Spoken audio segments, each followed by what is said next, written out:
अपन आज की क्लास के अंदर ईएमएफ या इलेक्ट्रोमोटिव फोर्स जो होता है सेल का उसको पढ़ेंगे।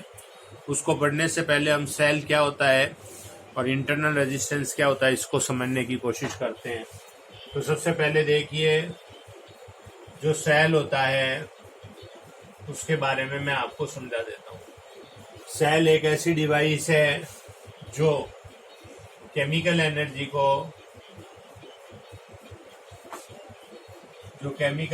होती है उसको इलेक्ट्रिकल एनर्जी में कन्वर्ट करता है। केमिकल एनर्जी को इलेक्ट्रिकल एनर्जी में कन्वर्ट करता है। सेल के अंदर एक कंटेनर होता है। इस कंटेनर के अंदर हम इलेक्ट्रोलाइट भरते हैं। ये इलेक्ट्रोलाइट लिक्विड फॉर्म में भी हो सकता है और सॉलिड पाउडर फॉर्म में भी हो सकता है।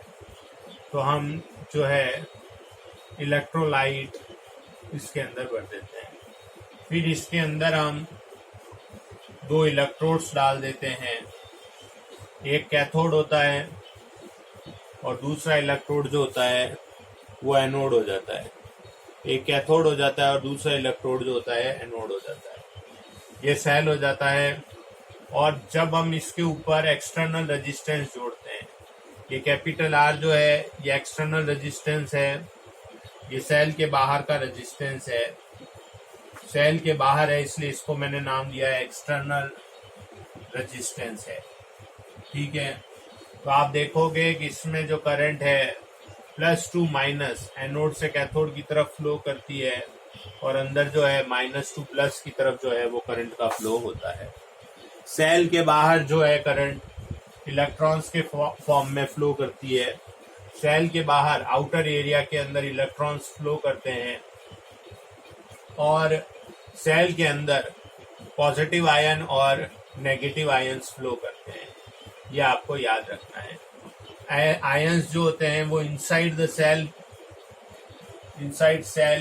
मूव करते हैं और इलेक्ट्रॉन्स जो होते हैं वो आपके आउटसाइड द सेल ट्रैवल करते हैं। ये बात आपको याद रखनी है। अब आप देखोगे कि जब इस वायर में करंट फ्लो करेगी तो जो इलेक्ट्रॉन मूव करेंगे वो किसी न किसी एटम से टकराएंगे। एटम से या आयन से टकराएंगे तो उनसे एक रेजिस्टेंस डेवलप होगा जिसे हम एक्सटर्नल रेजिस्टेंस कहते हैं। और ये एक्सटर्नल रेजिस्टेंस जो है वो इस वायर के मटेरियल पर, लेंथ पर, एरिया पर, वायर के टेम्परेचर पर, इन बातों के ऊपर ये डिपेंड करता है। लेकिन जब हम देखते हैं करंट फ्लो करती है तो केवल बाहर से ही नहीं फ्लो करना पड़ता है, सेल के अंदर भी करंट फ्लो करती है। तो सेल के अंदर आयंस का मूवमेंट होता है। तो जब ये आयंस मूव कर रहे होते हैं, जब ये आयंस मूव करते हैं तो वो आपस में कोलाइड होते हैं, टकराते हैं। तो सेल के अंदर इंटरनल भी एक रेजिस्टेंस डेवलप होता है जिसको हम सेल का इंटरनल रेजिस्टेंस बोलते हैं। तो सेल का इंटरनल रेजिस्टेंस होता क्या है? सेल का इंटरनल रेजिस्टेंस जो होता है वो सेल के अंदर ही जो है वो मौजूद रहता है। सेल का इंटरनल रेजिस्टेंस क्यों रहता है? क्योंकि आप देखते हो कि जब करंट फ्लो करती है तो सेल के अंदर आयन का मूवमेंट होता है और वो जो आयंस होते हैं उनके आपस में कॉलिजन से जो टक्कर होती है उससे जो रेजिस्टेंस डेवलप होता है वो सेल का इंटरनल रेजिस्टेंस कहलाता है। ठीक है, अब जो आपका इंटरनल रेजिस्टेंस जो होता है इसे हम स्मॉल r से रिप्रेजेंट करते हैं। तो आप याद रखोगे सेल के अंदर जो इंटरनल रेजिस्टेंस होता है वो आपका स्मॉल r से डिनोट किया जाता है। अब इंटरनल रेजिस्टेंस के बारे में मैं आपको एक दो बातें और समझा देता हूँ। देखो, जो आइडियल सेल होता है, आइडियल सेल वो सेल होता है जिसका कि इंटरनल रेजिस्टेंस 0 होता है। ये आपको याद रखना है। ये रियलिटी में नहीं होता है, ये इमेजिनरी सेल है, ये हाइपोथेटिकल सेल है। हकीकत में ऐसा कोई सेल बनाया नहीं जा सकता है जो कि जिसका कि इंटरनल रेजिस्टेंस 0 हो, यानी जब वो मूव करे, जब उसमें आयंस मूव करे उनकी आपस में कोई कॉलिजन नहीं हो।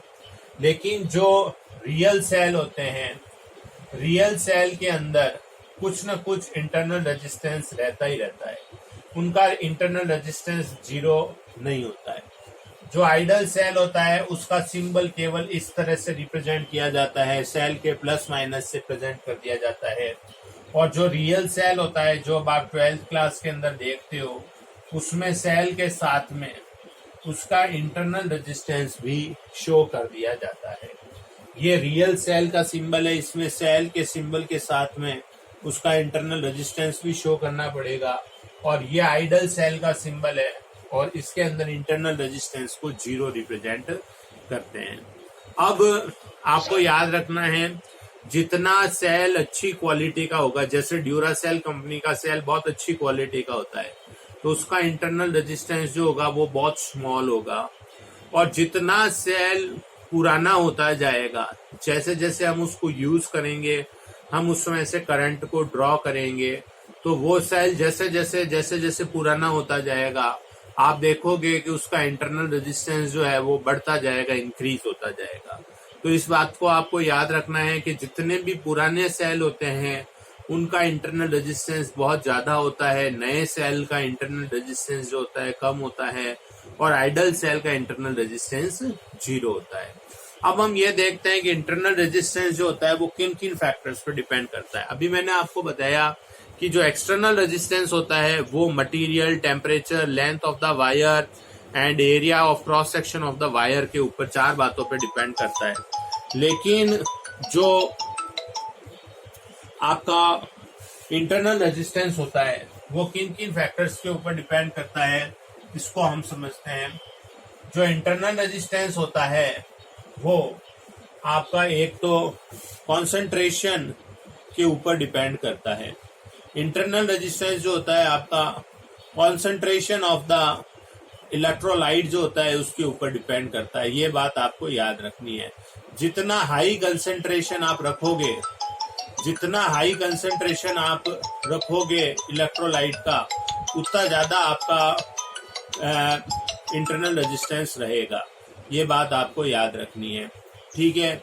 सेकंड आपको याद रखना है, इंटरनल रेजिस्टेंस जो होता है वो सेल में फ्लो होने वाली करंट के ऊपर डिपेंड करता है।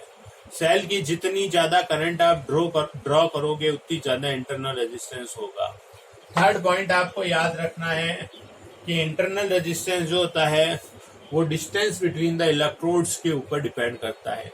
ये इलेक्ट्रोड जितने नजदीक होंगे इंटरनल रेजिस्टेंस कम होगा, ये इलेक्ट्रोड्स जितने दूर होंगे इंटरनल रेजिस्टेंस उतना ही ज्यादा रहेगा। फोर्थ पॉइंट आपको याद रखना है, area of cross section of the electrode. अगर इलेक्ट्रोड बड़े होंगे तो इंटरनल रेजिस्टेंस कम हो जाएगा। और फिर आपको याद रखना है टेम्परेचर।